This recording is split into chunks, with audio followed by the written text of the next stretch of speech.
Hello everyone, स्वागत है आप सभी का। आज हम लोग जो बात करने वाले हैं वो है राजनीतिक विज्ञान की पुस्तक।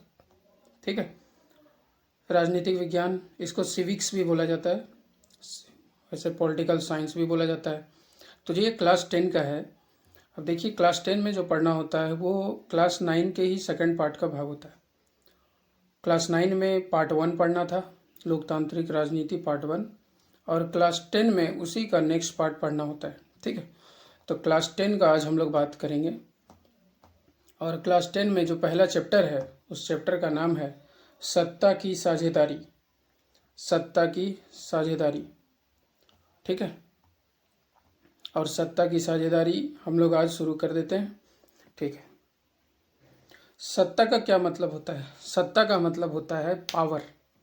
सत्ता का क्या मतलब होता है? पावर। ठीक है। और साझेदारी, साझेदारी का मतलब होता है पार्टनरशिप। साझेदारी का मतलब हुआ पार्टनरशिप। तो पावर जो लोगों को मिलता है या सरकार को मिलता है उसका पार्टनरशिप करना, यही क्या है? सत्ता की साझेदारी है। ठीक है। अब हम लोग यहाँ पे देख लेते हैं क्या दिया हुआ है। सबसे पहले देखिए, परिचय देखना है। परिचय यानी कि इस चैप्टर में आपको क्या पढ़ना है। तो लिखा हुआ है कि इस चैप्टर में जो हम लोग पिछला क्लास 9 में पढ़े थे, लोकतांत्रिक व्यवस्था यानी कि डेमोक्रेटिक सिस्टम, जो डेमोक्रेसी के बारे में हम लोग पढ़े थे, उस डेमोक्रेटिक सिस्टम का नेक्स्ट पार्ट पढ़ना है इसमें। और लिखा है ये डेमोक्रेसी जो है उसमें पावर किसी एक के पास नहीं बल्कि एक से ज़्यादा विभाग में बांट दिया जाता है, एक से ज़्यादा अंग में बांट दिया जाता है। इसीलिए पढ़ा जाता है लोकतंत्र में सरकार का 3 अंग होता है। एक होता है विधायिका, दूसरा होता है कार्यपालिका, और तीसरा होता है न्यायपालिका। ठीक है। यही आपको यहाँ पे दिख रहा है, विधायिका, कार्यपालिका और न्यायपालिका। ठीक। ये क्यों बांटा गया? और देखिए, ये इसी का इतिहास, वही सारा NCERT यानी कि जो 6 से 12 तक पढ़ा जाता है, जो 10 तक पढ़ा जाता है, वो यही सब में लिंक होता है पूरा। इसके बारे में पूरा इतिहास से आपको जानकारी मिलेगा क्लास 9 में कि ये सब शुरुआत कहाँ से हुआ है, कब आया था ये दुनिया में, क्यों आया था ये दुनिया में, वो तो वहाँ पता चला। लेकिन जिस वजह से भी आया हो वो अब आ चुका है कि लोकतंत्र में जो सत्ता होता है वो एक के पास नहीं बल्कि 3 ग्रुप में बांटा जाता है, विधायिका, कार्यपालिका, न्यायपालिका, लेजिस्लेटिव, एग्जीक्यूटिव एंड जुडिशरी। ठीक है। अब यहाँ पे हम लोगों को ये देखना है कि बेल्जियम, और बेल्जियम देश का नाम सुने आप लोग? यूरोप में एक देश है बेल्जियम। ठीक है। बेल्जियम और एक देश है श्रीलंका। श्रीलंका, ये 2 देशों के बारे में आपको यहाँ पे देखना है। क्या कि सत्ता को बांटते हैं तो क्या फ़ायदा होता है, और सत्ता को अगर नहीं बांटते हैं, पावर को अगर डिस्ट्रीब्यूट नहीं करते हैं, तो फिर उससे क्या नुकसान होता है, इसी के बारे में ये चैप्टर है। ठीक है। आखिर लोकतंत्र में सत्ता के बंटवारों की ज़रूरत क्यों है? बोल रहा है अगर डेमोक्रेटिक सिस्टम है, डेमोक्रेसी है, तो ये सत्ता को बांटना क्यों पड़ता है? अगर सत्ता को नहीं बांटेंगे तो उससे क्या प्रॉब्लम होगा, ये इस चैप्टर में भी और आगे 2 चैप्टर और में भी इसी के बारे में आप लोगों को पढ़ना है। ठीक है। तो बिना देरी किए हुए शुरू करते हैं। अब देखिए, कुछ पहले डाटा देखते हैं। ये बेल्जियम का मैप है। कहाँ का? बेल्जियम। बेल्जियम का मैप है, और एक और श्रीलंका का मैप यहाँ दिया हुआ है। दिख रहा है आप लोगों को? क्या है इसमें, सो पढ़ेंगे हम लोग। बेल्जियम जो है, बोल रहा है बेल्जियम यूरोप का एक छोटा सा देश है, और ये हरियाणा राज्य के बराबर इसका क्षेत्र होगा, उससे भी छोटा है। और फ्रांस, नीदरलैंड, जर्मनी और लग्जमबर्ग इसके बाउंड्री पे आता है। आबादी 1 करोड़ से थोड़ा ज़्यादा है, यानी कि हरियाणा से भी कम है, आधा है। लेकिन यहाँ पे जातीय बुनावट बहुत जटिल है। जातीय बुनावट यानी कि अलग अलग समुदाय के अलग अलग तरह के लोग यहाँ पे रहते हैं। और वो अलग अलग तरह के लोग कैसे हैं, तो ये डाटा देखिए। वहाँ पे ये बेल्जियम में पूरा अगर देश में देखा जाए तो 59% हिस्सा में जो फ्लेमिंग हिस्सा है, ये देखिए फ्लेमिश, ये येलो वाला जो हिस्सा है फ्लेमिश हिस्सा, वो 59% हिस्सा है। और वहाँ का लोग जो है वो डच लैंग्वेज बोलता है। कौन सा? डच। डच भाषा, एक भाषा होता है डच, वो डच बोलता है। 40% जो वेलोनिया क्षेत्र है, ये रेड वाला, ठीक, और ये वेलोनिया क्षेत्र जो है वहाँ पे लोग बोलता है फ्रेंच लैंग्वेज। कौन सा? फ्रेंच। फ्रांस का लैंग्वेज फ्रेंच, फ्रेंच बोलते हैं। शेष 1% जो 1% बच गया वो जर्मन बोलते हैं, और जर्मन बोलने वाले इधर साइड में दिया हुआ है ये, ठीक, ये जर्मन बोलते हैं। लेकिन पूरा देश का हालत तो अलग है, और पूरे देश के अंदर, पूरे देश ये मान लीजिए, और उसके बीच में एक छोटा सा राजधानी है ब्रुसेल्स। ये ब्रुसेल्स में अलग तरह का सिस्टम है, ये राजधानी क्षेत्र है। यहाँ पे 80% लोग फ्रेंच बोलता है। ध्यान रखना है ये डाटा, तभी आपको आगे समझ आएगा। 80% लोग क्या बोलता है? फ्रेंच बोलता है, और 20% लोग जो है वो डच बोलता है। यानी कि पूरे देश में अगर देखा जाए तो एरिया वाइज हिसाब से डच लोग ज़्यादा हैं, वो ज़्यादा लैंग्वेज बोलने वाले हैं 40%, यानी कि फ्रेंच लोग कम हैं। लेकिन ब्रुसेल्स में देखें, जो कि राजधानी है बेल्जियम का, वहाँ पे क्या है कि 80% लोग फ्रेंच बोलता है, और 20% लोग क्या बोलता है? तो डच बोलता है। अब पूरा देश में और राजधानी में अलग सा सिस्टम, अलग अलग लोग रहते हैं, ठीक। आगे पढ़ते हैं। जो अल्पसंख्यक फ्रेंच लोग हैं पूरा देश में, देखिए अल्पसंख्यक और बहुसंख्यक आप समझते हैं, मेजोरिटी एंड माइनॉरिटी। अल्पसंख्यक यानी कि माइनॉरिटी जो संख्या में कम हो, और मेजोरिटी यानी कि बहुसंख्यक जो संख्या में ज़्यादा हो, ठीक है। जैसे इंडिया में हिंदू और मुस्लिम को ले लीजिए, इंडिया में मुस्लिम लोग कम हैं तो वो अल्पसंख्यक हो गए, और हिंदू लोग ज़्यादा हो गए तो क्या हो गया? वो मेजोरिटी हो गए, बहुसंख्यक हो गए, ठीक। तो यहाँ पे अल्पसंख्यक फ्रेंच भाषी लोग, जो संख्या में कम फ्रेंच भाषा वाले लोग हैं, वो ज़्यादा समृद्ध और ताकतवर हैं। यानी कि ज़्यादा समृद्ध, यानी कि पैसा वगैरह के मामले में वो बहुत ही आगे हैं।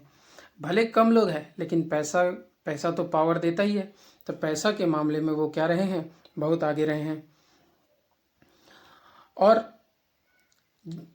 आगे चल के क्या हुआ कि डच भाषी लोग ये सब देख के, जो उनका विकास बहुत ज़्यादा हो रहा है, शिक्षा का लाभ वही लोग पा रहे हैं, इससे उनके बीच कुछ नाराज़गी थी। तो 1950-60 के दशक में थोड़ा टेंशन बढ़ने लगा कि यार एक समूह आगे बढ़ रहा है, हम लोग पीछे हो रहे हैं।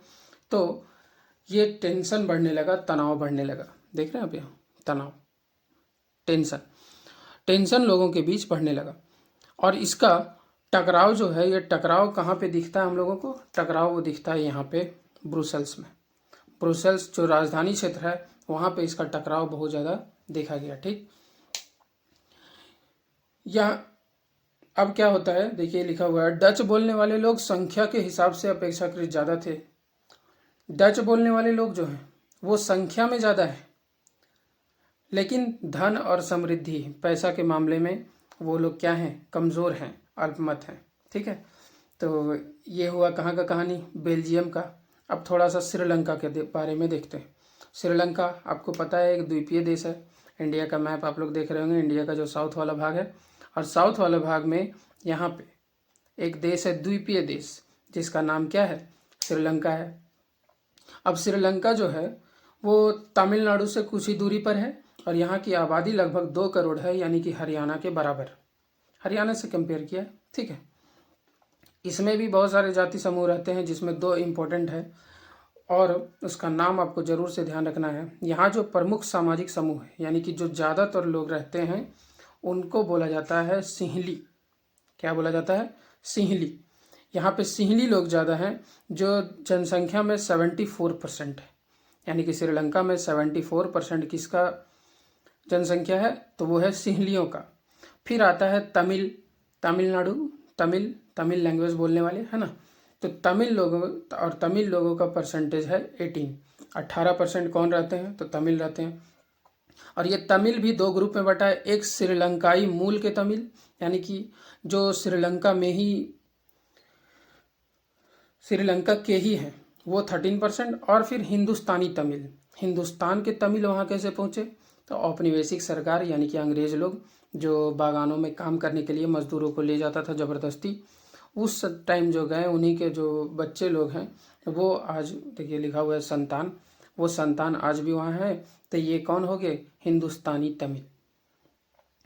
ठीक, तो अब बोल रहा है कि अभी आप एक मैप देखिए किसका? श्रीलंका का। तो ये जो आपको येलो कलर से दिख रहा है वो कौन सा है? वो है तमिल, ये सॉरी सिंहलियों का क्षेत्र। और ये जो दिख रहा है ऑरेंज कलर, ये आपको दिखेगा तमिल लोगों का, लेकिन तमिल में भी कौन? जो श्रीलंका के तमिल है। और ये जो दिख रहा है ये भारत के तमिल है, ये ब्राउन कलर। ठीक, और ये जो डॉट डॉट डॉट दिख रहा है ये मुसलमान है वहाँ श्रीलंका में। ठीक है, वही सारा चीज़ यहाँ पे बताया हुआ है। तमिल मुख्य रूप से उत्तर और उत्तर पूर्वी क्षेत्र में रहते हैं। श्रीलंका अधिकतर सिंहली भाषी लोग जो हैं वो बौद्ध हैं। जो सिंहली लैंग्वेज बोलता है श्रीलंका में ज़्यादातर बौद्ध धर्म के लोग हैं, वो वहाँ पे बौद्ध हैं। तमिल भाषी लोग में कुछ हिंदू है, कुछ मुसलमान है। ठीक है, श्रीलंका में कुछ ईसाई लोग भी है 7%। जो सिंहली और तमिल दोनों लैंग्वेज बोलता है ईसाई है, ईसाई धर्म से है, लेकिन भाषा तो जो मन करेगा वो चूज करेगा ना। अब ईसाई जरूरी नहीं कि इंग्लिश बोले, इसीलिए वो सिंहली भी बोलते हैं और तमिल भी बोलते हैं। अब यहाँ आपको सोचने बोल रहा थोड़ा कि बताइए कि बेल्जियम में जो डच भाषी लोग हैं, डच जो संख्या में ज़्यादा है, क्या वो संख्या के बल पे फ्रेंच भाषी वाले को और जर्मन भाषी लोग को अपनी इच्छा थोप सकता है? मतलब हम संख्या में ज़्यादा हैं तो हम जो बोलेंगे सो तुम करना। क्या ऐसा हो सकता है? आपको सोचने बोल रहा है, सोचने के बाद इधर आंसर मिलेगा आपको। ठीक है, इससे क्या लड़ाई नहीं बढ़ जाती? क्या किसी को, किसी समूह को दबाया जा सकता है? ठीक है, ब्रुसेल्स पर दोनों, ब्रुसेल्स राजधानी क्षेत्र है, क्या वहाँ पे दोनों अपना अपना दावा नहीं बोलते कि मेरा ये मेरा क्षेत्र है, मुझे छोड़ दो? ठीक है, तो यही है कि कहीं भी देखिए लिखा है श्रीलंका में सिंहली आबादी का बहुमत और ज़्यादा था और वे मुल्क में अपनी मनमानी चला सकते थे। ये तो ब्रुसेल्स में चलिए 60-40 का रेशियो है, श्रीलंका में तो 74 का रेशियो है, 75-25 का। अब वहाँ पे तो और मनमानी ढंग से चलाया जा सकता था, लेकिन दोनों देशों में कैसा चलाया गया इसी के बारे में कहानी पढ़ना है, तब जाके उस देश का क्या असर हुआ वो जाके हम लोगों को देखना है। ठीक है, एक चीज़ यहाँ पे एथनिक, आप लोग यहाँ पे एथनिक यानी कि एक जातीय पहचान जो होता है, एथनिक, एथनिक क्या होता है? जो मानते हैं कि हमारा अपना एक कल्चर है, हमारा उत्पत्ति जो हुआ था वो समान पूर्वज, एक पूर्वज हमारे रहे थे और हम लोग एक हैं, वो होता है एथनिक या जातीय समूह। ये ज़रूरी नहीं है कि एक ही धर्म के लोग हों, अलग अलग धर्म के लोग हों, लेकिन उनका कल्चर एक जैसा होता है, उसी को एथनिक समूह बोला जाता है। ठीक है, तो ये बेल्जियम और श्रीलंका के बारे में अभी आप क्या देखें? आप देखें कि बेल्जियम और श्रीलंका में कैसे कैसे लोग वहाँ पे रह रहे हैं। ठीक, अब नेक्स्ट जो टॉपिक है वो पढ़ना है श्रीलंका में बहुसंख्यकवाद। कौन सा पढ़ना है? बहुसंख्यकवाद। ये बहुसंख्यकवाद जो है, बहुसंख्यकवाद, ठीक है, ये श्रीलंका में जो बहुसंख्यकवाद पढ़ना है, सबसे पहले तो ये वर्ड समझना होगा कि ये बहुसंख्यकवाद होता क्या है। क्या समझना है आपको? आपको समझना है कि बहुसंख्यकवाद क्या होता है। बहुसंख्यकवाद का मतलब हुआ यह मान्यता कि अगर कोई समुदाय बहुसंख्यक है तो अपने मनचाहे ढंग से देश का शासन कर सकता है। क्या बोल रहा है कि एक चीज मानना, क्या मानना? कि अगर हम अपने देश में संख्या में ज़्यादा है तो हम अपना मनचाहे तरीके से, अपने तरीके से शासन करेंगे, और जो अल्पसंख्यक लोग हैं, जो संख्या में कम हैं, उस समुदाय की ज़रूरत या इच्छाओं की अवहेलना, अवहेलना यानी कि उसको इग्नोर करना, इग्नोर करेंगे। मतलब जो संख्या में ज़्यादा है उसके बारे में सोचेंगे और जो संख्या में कम है उसके बारे में हमको कुछ नहीं सोचना। ये ऐसा ही जो है सिस्टम को बोला जाएगा क्या? बहुसंख्यकवाद। जो संख्या में ज़्यादा है वो अपना तरीके से शासन चलाना चाहता है, यही क्या है? बहुसंख्यकवाद। तो आपको टॉपिक का नाम से क्या लग रहा है कि श्रीलंका में क्या हुआ होगा? श्रीलंका में वही हुआ जो आप अभी सोच रहे हैं। श्रीलंका में बहुसंख्यकवाद आया, यानी कि जो संख्या में ज़्यादा था वो कंट्रोल करने का कोशिश किया, किसको? जो संख्या में कम है। अब पढ़ते हैं। देखिए, श्रीलंका भी अंग्रेज़ों का गुलाम था। 1948 1948 में वो आज़ाद हो जाता है। किससे? अंग्रेज़ों से। 1948 में वो एक स्वतंत्र राष्ट्र बन गया। अब स्वतंत्र राष्ट्र जब बना तो सिंहली जो लोग हैं, सिंहली, इसको आपको ध्यान रखना है नाम, सिंहली। ये सिंहली लोग जो है वो अपनी संख्या के आधार पे, क्योंकि वो लोग संख्या में ज़्यादा है, 74% है, अब संख्या में ज़्यादा है, तो वो शासन पर अपना प्रभुत्व जमाना चाह रहा था। वो प्रभुत्व यानी कि कंट्रोल करना चाह रहा था कि शासन मेरे तरीके से चलेगा, ठीक।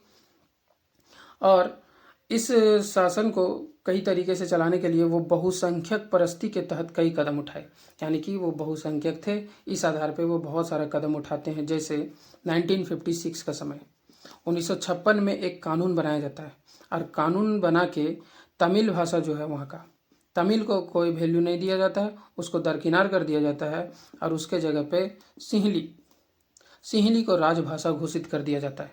कौन से भाषा को? सिंहली भाषा को एकमात्र राजभाषा घोषित कर दिया, एकमात्र राजभाषा। अब राजभाषा जिससे देश का जो सिस्टम है, देश का सारा जो राजकाज चलता है वो उसी से चलता है, जिससे आप राजभाषा घोषित करते हैं। तो तमिल बोलने वाले की तो कमी थी नहीं, लेकिन आप सिंहली को क्या किए? राजभाषा घोषित कर दिए। विश्वविद्यालय यानी कि यूनिवर्सिटी में, सरकारी नौकरी जो गवर्नमेंट जॉब होता है, वहाँ पे सिंहली लोगों को प्राथमिकता दिया जाने लगा, प्रायोरिटी, ठीक है, कि पहले किसको जॉब दिया जाएगा, किसको पहले यूनिवर्सिटी में एंट्री दिया जाएगा, तो वो कौन थे? सिंहली लोग, ठीक है। और साथ में ये सिंहली लोग ज़्यादातर कौन से धर्म को मानते थे? तो बौद्ध धर्म को। और सरकार जो है वो बौद्ध मत को संरक्षण और बढ़ावा देगी। सरकार और धर्म का नहीं जानती है, लेकिन वो बौद्ध मत को क्या देगी? संरक्षण देगी, ठीक है। तो आप देख रहे हैं, जो संख्या में ज़्यादा है वो कंट्रोल करने का कोशिश कर रहा है, जो संख्या में कम है उस पर, ठीक। अब इस तरह का अगर फैसला लेंगे तो बताइए क्या देश में नाराज़गी नहीं होगा? बिल्कुल होगा। वही लिख रहा है, सरकारी फैसलों ने श्रीलंकाई तमिलों की नाराज़गी और शासन को लेकर उनमें बेगानापन बढ़ाया। अब जो ऐसा फैसला लिया जा रहा है, तो तमिल लोग जो हैं उन लोगों का नाराज़गी बढ़ गया, और उन्हें अब बेगानापन लगने लगा, अपने ही देश में कोई इज्जत नहीं मिल रहा है, ऐसा फील आने लगा, ठीक है। तो अब बताइए, क्या वो लोग दबते रहे या फिर यानी कि चुप रहे, या फिर कुछ अधिकारों का मांग करें? तो देखिए, दुनिया का इतिहास पढ़ लीजिए, सब लोग अपने अधिकार का मांग कर रहा है। अभी जो जेन जी वाला प्रोटेस्ट चलता है, देख रहे हैं, अब एक नया आ गया, जेन अल्फा। अब छोटे छोटे बच्चे भी आंदोलन पे उतर गए। क्यों? क्योंकि देखिए, सरकार का काम होता है, भारत जैसा जो देश है वहाँ पे सरकार का जो खास काम है वो ये है कि एक व्यवस्था अच्छे तरीके से चलाना। लेकिन इतना जो एजुकेशन का कमी है इंडिया में, ये जो लोगों के बीच समझ नहीं है, अभी भी सरकारी बाबू को ना इस भाव से देखेगा, लगेगा जैसे बाप है, ऐसा करता है। वहाँ जाइएगा तो ऐसा इस हालत में देखेगा, लगेगा कि कौन बड़ा नवाब है ये। तो ये सब ये जो कल्चर बना हुआ है, कल्चर, ऐसे सरकारी अधिकारी से बात करता है जैसे डर रहा हो। कोई भी आम नागरिक का बात कर रहे हैं, क्यों डरता है? क्योंकि वो समझता है कि ये लोग बहुत बड़ा आदमी, कुछ भी कर सकता है। अरे कुछ भी नहीं करने बैठा है, वो काम करने बैठा है। लेकिन लोगों को अपने अधिकारों के बारे में पता नहीं होता है ज़्यादा, तो डरते हैं। और हाँ, उन लोगों के पास पावर होता भी है, तो बहुत सारा फाइल दबा दिए, कुछ आपका काम नहीं किए, ये सारा प्रॉब्लम आता है, ठीक है। तो सरकार जो है आपके लिए है, काम करने के लिए। अब यहाँ पे क्या हो रहा है कि सरकार तो तमिल लोगों के लिए है ही नहीं, ऐसा दिख रहा है, तो सब लोग विरोध करेगा। इंडिया में जो आप लोग विरोध देख रहे हैं वो देख रहे हैं। यहाँ का चलिए, अभी हम लोग यहाँ जहाँ पढ़ रहे हैं वहाँ आते हैं वापस। भाषा और कल्चर को लेकर असंवेदनशील बन गया था वो लोग, जो बहुसंख्यकवाद है। तो ऐसा फील आने लगा तमिलों को कि हम लोगों को राजनीतिक अधिकार से वंचित कर दिया गया है, कि हम लोगों को कोई अधिकार नहीं मिला है, हम लोगों का जो हित है, जो हमारे पक्ष में है, उसको पूरी तरीके से अनदेखी कर दिया जा रहा है। और इसी की वजह से तमिल लोगों के बीच और सिंहली लोगों के बीच बहुत ज़्यादा तनाव यानी कि टेंशन बढ़ता गया, संबंध पूरे तरीके से बिगड़ते चले गए। ठीक है, और संबंध बिगड़ते चले गए तो आगे दिया है कि अब श्रीलंका के जो तमिल लोग हैं वो क्या करेंगे, अपनी अपनी पार्टी बनाएंगे। अब राजनीतिक पार्टी बनाए, तमिल को राजभाषा बनाने, क्षेत्रीय स्वायत्तता हासिल करने और शिक्षा और रोजगार के समान अवसर की मांग को लेकर संघर्ष किया। अब ये लोग क्या चीज़ के लिए संघर्ष कर रहा है, संघर्ष इस बात को लेकर कर रहा है कि तमिल को भी राजभाषा बनाओ और क्षेत्रीय स्वायत्तता दो, हर एरिया को अपना अपना फ्रीडम दो, आज़ादी दो, और शिक्षा दो और रोजगार दो। ये सब के लिए संघर्ष करता गया, लेकिन हमेशा उन लोगों को क्या किया गया, नकारा गया है। 1980 के दशक में बहुत सारा इस तरह का सरकार बनाने की कोशिश किया गया। लिख रहा है उत्तर पूर्वी श्रीलंका, उत्तर पूर्वी समझ रहे हैं, ये बीच से देखेंगे तो उत्तर पूर्वी इस साइड हो गया, ये जो आपको ऑरेंज कलर का दिख रहा है वो उस साइड क्या हुआ कि स्वतंत्र तमिल इलम सरकार बनाने लगा। अब वो लोग देश का बात नहीं मान रहा है, वो लोग अपना सरकार बनाने लग रहा है और उसको नाम दिया गया था इलम सरकार। ठीक है, और वो लोग अनेक राजनीतिक संगठन अपना बना लिया। अब ये जो टेंशन बढ़ते जा रहा है वो अंत में बहुत बड़ा टेंशन हो जाता है और लास्ट में बात आ जाता है गृह युद्ध का। किस चीज़ का, गृह युद्ध। गृह युद्ध समझते हैं आप लोग, सिविल वॉर। सिविल वॉर देख लीजिए साथ में, मतलब यहाँ दिया हुआ है। गृह युद्ध क्या होता है, किसी मुल्क में, मुल्क यानी कि देश, किसी भी देश में सरकार विरोधी समूहों की हिंसक लड़ाई ऐसा रूप ले ले जो युद्ध जैसा लगने लगे। यानी कि आप सरकार के विरोध में खड़े हैं, ठीक है, जैसे इंडिया में भी अभी खड़े हैं, लेकिन क्या आप लड़ाई झगड़ा करने के लिए खड़े हैं कि आंदोलन करने के लिए? अभी इंडिया में तो आंदोलन चल रहा है, लेकिन जब लड़ाई करने लगे, हिंसक रूप ले ले, तो जो एकदम लगे कि युद्ध की स्थिति बन गया है देश के अंदर, उसी को बोला जाता है क्या, गृह युद्ध। देश के जनता आपस में ही एकदम लड़ने लगे और सरकार के खिलाफ लड़ने लगे, वही क्या है, गृह युद्ध है। ठीक है, अब इससे क्या हुआ, अब जब किसी देश में गृह युद्ध छिड़ेगा तो परेशानी तो होगा ही। अब लड़ाई का माहौल है पूरे देश में, तो लिखा है हजारों लोग मारे गए, बहुत लोग अपने देश छोड़ के भागने पे मजबूर हो गए, शरणार्थी बन जाते हैं, शरणार्थी बोलते हैं उसको। ठीक है, कहीं दूसरे जगह जाके शरण ले लिए, उनकी रोजी रोटी चौपट हो गई, जो कमाते थे वो ख़त्म हो गया।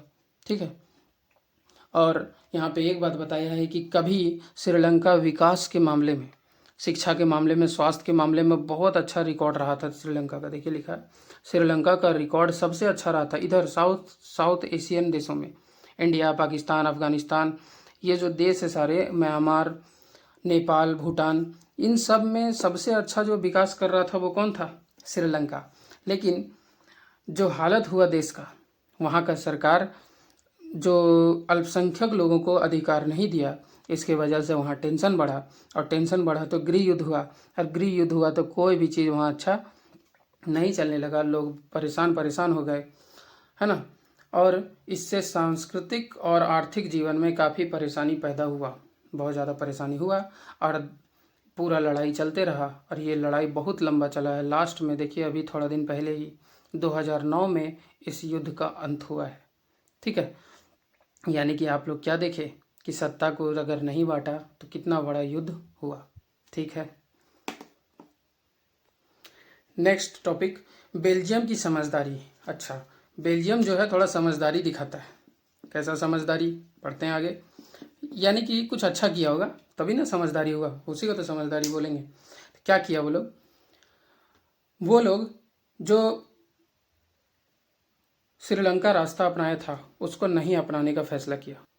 वो जो लोगों के बीच अंतर था, जो सांस्कृतिक विविधता थी, जो लोगों में अंतर था, जो अलग भाषा बोलते थे, अलग तरीके से रहते थे, उनको वो स्वीकार किया। बोला कि सब तरह के लोग इस देश में रहेंगे और किसी का पावर, किसी के जो तरीका है वो दूसरे पे थोपा नहीं जाएगा। ठीक है, 1970 और 1993 के बीच वहाँ का जो संविधान था, संविधान यानी कि वैसा कानून जिससे देश चलता है, उस कानून में 4 बार संशोधन इसलिए किया गया, किस लिए, क्योंकि कोई भी आम आदमी को बेगानापन महसूस ना हो। यानी कि ऐसा बात डालेंगे कि किसी भी एक इंसान को भी ना लगे कि हमारे देश में हमसे बेगानापन वाला बर्ताव किया जा रहा है। ठीक है, और सभी लोग कैसे रहेंगे, मिलजुल कर रहेंगे। ठीक, ऐसा ही कोशिश कौन किया?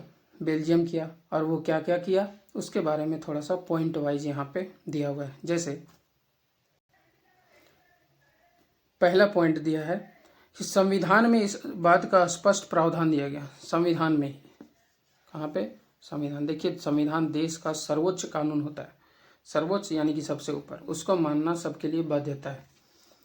ठीक है, तो संविधान में जब लिख दिया जाएगा तो थोड़ा मानने के लिए लोग बाध्य होते हैं। तो संविधान में इस बात का स्पष्ट प्रावधान है कि केंद्रीय सरकार में डच और फ्रेंच भाषी मंत्रियों की समान संख्या होगी। जो सेंट्रल सरकार बना है, पूरा देश के लेवल का जो सरकार बनेगा, उसमें फ्रेंच भाषा के लोग और डच भाषा के लोग दोनों बराबर होंगे। क्या होंगे? दोनों बराबर होंगे। अब बराबर जब दोनों को रख दिया गया तो जो भी कानून बनेगा, कानून जब बनता है तो सब लोग वोटिंग करता है, और वोटिंग करेगा तो जब तक आधा से ज़्यादा लोग नहीं बोल दे हाँ, तब तक वो कानून तो पास होगा नहीं। और ऐसे में एक तरफा फैसला नहीं होगा, क्योंकि दोनों क्या है? बराबर हैं। तो जब देश के मामले में कोई भी फैसला लिया जाएगा तो दोनों तरह के लैंग्वेज ग्रुप, दोनों तरह के लोग जब एग्री होंगे तभी कोई कानून देश में पास होगा। तो बताइए, ये समझदारी है? बिल्कुल है।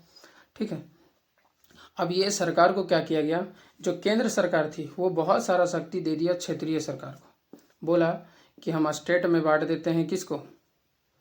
देश को। और स्टेट में बांट के क्या किया गया? क्षेत्रीय सरकारों को सुपुर्द कर दिया गया बहुत सारा शक्ति। अब जैसे इंडिया में देखिए, इंडिया में एक तो भारत का सरकार है, एक हर राज्य का अपना अपना सरकार है। तो बहुत सारा मामला राज्य को दे दिया जाता है कि तुम अपना मामला खुद देखो। और बहुत सारा मामला ऐसा है जो देश का मुद्दा है, जैसे सुरक्षा का मुद्दा। अब कोई बाहरी देश अटैक करेगा तो क्या बिहार जाएगा बचाने कि यूपी? ऐसा तो नहीं होगा, पूरा देश का मामला है तो वो किसके अंडर आएगा? केंद्र। तो बहुत सारा जो लोकल मामला होता है वो दे दिया गया किसको? राज्य को। तो तुम अपना मामला खुद देखो। अब जैसे बेल्जियम में जो डच भाषा बोलने वाले लोग हैं उसको अपना मामला खुद देखने दे दिया, और कुछ कुछ मामला, सारा मामला नहीं, और फ्रेंच भाषी लोग हैं उसको अपना कुछ मामला देखने दे दिया। इससे क्या हुआ कि दोनों में जो अंतर है वो अंतर बरकरार रहेगा। अब वो अपना देखेगा, हम अपना देखेंगे, इस टाइप का भाव। ठीक। तीसरा जो पॉइंट दिया है, फ्रेंच भाषी लोगों ने ब्रुसेल्स में समान प्रतिनिधित्व के इस प्रस्ताव को स्वीकार किया। अब देखिए, ब्रुसेल्स का बात कर रहे हैं। नेक्स्ट किसके बारे में है? ब्रुसेल्स। ये ब्रुसेल्स के बारे में क्या दिया हुआ है? ब्रुसेल्स के बारे में बोल रहा है कि आपको याद होगा, पूरे देश में देखें तो डच भाषा बोलने वाले ज़्यादा हैं, लेकिन ब्रुसेल्स में देखें तो फ्रेंच बोलने वाले ज़्यादा हैं। ठीक है, अब जब देश के लेवल पे डच लोग बोला कि हाँ बराबर बराबर संख्या रहेगा, भले हम लोग ज़्यादा हैं, तो ब्रुसेल्स में फ्रेंच लोग को मानना पड़ेगा कि नहीं? तो फ्रेंच लोग माना कि भले हम लोग संख्या में ज़्यादा हैं, लेकिन यहाँ भी बराबरी का प्रतिनिधित्व सबको मिलेगा। सब लोग यहाँ भी कैसा रहेगा? बराबर रहेगा। वही लिखा है, क्योंकि डच लोगों ने केंद्रीय सरकार में माना था, इसीलिए फ्रेंच लोगों ने ब्रुसेल्स में जो सरकार बनेगा उसमें भी अपना क्या रखेगा? समान प्रतिनिधित्व रखेगा। ठीक। लास्ट पॉइंट बता रहा है, एक सामुदायिक सरकार। ये एक अलग तरह का सरकार है जिसको कुछ मामला सौंपा गया है, और ये सामुदायिक सरकार इंडिया वगैरह में तो नहीं दिखता है, ये वहीं का है। ठीक है, लिख रहा है दो सरकार तो आप देख लिए, एक सेंट्रल लेवल पे पूरा देश के भाग में, और फिर आप देखें स्टेट के लेवल पे। ठीक है, लेकिन एक तीसरे लेवल का भी सरकार होगा, और वो तीसरा लेवल का जो सरकार है वो कौन सा है? सामुदायिक सरकार है। सामुदायिक सरकार जो नाम दिया गया कम्युनिटी गवर्नमेंट, इसका क्या क्या काम है? इसको सब लोग डच, फ्रेंच और जर्मन बोलने वाले और जहाँ भी रहते हैं वो लोग मिल के चुनते हैं, और ये सब मुद्दा देखता है, कल्चर, संस्कृति यानी कि लोगों का रहन सहन का तरीका, शिक्षा और भाषा, ये सब मामले में फैसला लेने का अधिकार जो है वो किसको दिया गया है? वो दिया गया है कम्युनिटी गवर्नमेंट को। तो ये कम्युनिटी गवर्नमेंट क्यों बनाया? क्योंकि कुछ मुद्दा उसको दे दिया जो पूरे देश पे एक अलग तरीके से लागू होता है। और यहाँ पे बोल रहा है कि आप, अब ये नया लग रहा होगा आपको, केंद्र सरकार राज्य सरकार तो ठीक लग रहा था, नया लग रहा होगा, बिल्कुल नया है।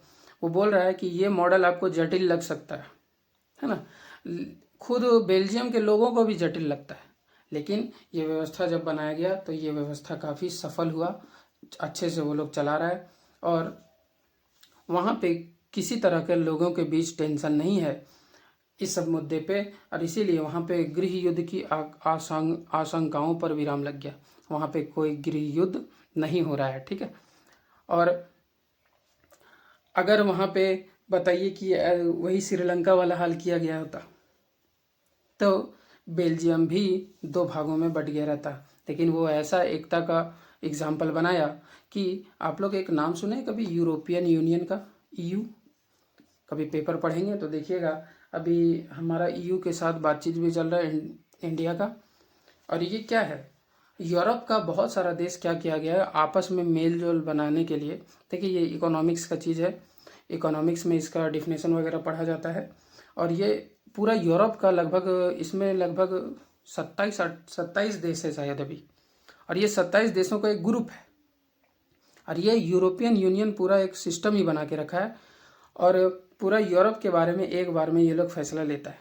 इस तरह का कुछ समझ लीजिए, यूरोपियन यूनियन जो है पूरा यूरोप का है, और उसका जो हेडक्वार्टर बना है, उसका जो मुख्यालय बनाया गया है वो कहाँ है, तो वो ब्रुसेल्स में ही है। यूरोपियन यूनियन एक अलग संस्था है, इकोनॉमिक्स में उसके बारे में पढ़ा जाता है कि वो लोग कैसे काम करता है। लेकिन ये यूरोपियन यूनियन जो है उसका जो मुख्यालय बनाया गया है वो कहाँ पे है, वो ब्रुसेल्स जैसे देश में है, मतलब ब्रुसेल्स जैसे राजधानी क्षेत्र में है। क्योंकि ब्रुसेल्स काफ़ी शांति वाला क्षेत्र बन चुका है। तो आप देख रहे हैं, आप अभी क्या देखें सो यहाँ बता रहे हैं। देखिए लिखा है कि बेल्जियम और श्रीलंका के बारे में आप जो पढ़ें उससे आप क्या सीखें। दोनों ही देश लोकतांत्रिक था, डेमोक्रेटिक देश था दोनों। सत्ता के साझेदारी के सवाल पर दोनों अलग अलग तरीके से अपना रवैया अपनाया। दोनों अलग ढंग से जो वहाँ पे ये क्या बोलते हैं शासन व्यवस्था था उसको निपटाने का कोशिश किया था। जब दोनों अपने तरीके से किया गया, और अगर आप सब लोगों के एकता के भाव को, सबके क्षेत्रीय भावनाओं को आदर करते हैं, अगर सबका आप आदर करिएगा तो वहाँ एकता संभव होगा। और श्रीलंका ठीक उल्टा करता है, सब की बातों को वैल्यू नहीं देता है, सिर्फ एक अपना ही देखना चाहता है, सिंहली लोग, और अन्य भाषा समूह को जो अधिकार नहीं देता है, जिससे श्रीलंका किस ओर चला जाता है आप देख सकते हैं, है ना। श्रीलंका काफ़ी अच्छे से बढ़ने वाला देश था, लेकिन अभी वो बहुत ज़्यादा प्रॉब्लम में जी रहा है, ठीक है। तो आप लोग फिर से याद कीजिए, आप जो चैप्टर पढ़ रहे हैं वो है सत्ता की साझेदारी। सत्ता की साझेदारी का मतलब होता है पावर को बांटना। अब पावर को किस तरह बांटेंगे, तो दो एग्जाम्पल से आप लोग बात समझें, बेल्जियम और श्रीलंका से, ठीक है। अगर आप सत्ता को नहीं बांटते हैं तो क्या प्रॉब्लम होता है, और सत्ता को बांट देते हैं तो कितना अच्छा से देश रह सकता है, यही आपको इस चैप्टर में देखना था, ठीक है। तो आज यहीं रखते हैं, नेक्स्ट चैप्टर नेक्स्ट पार्ट में उम्मीद है ये कंप्लीट भी हो जाएगा, ठीक है। तो आज के लिए इतना ही, धन्यवाद, थैंक यू।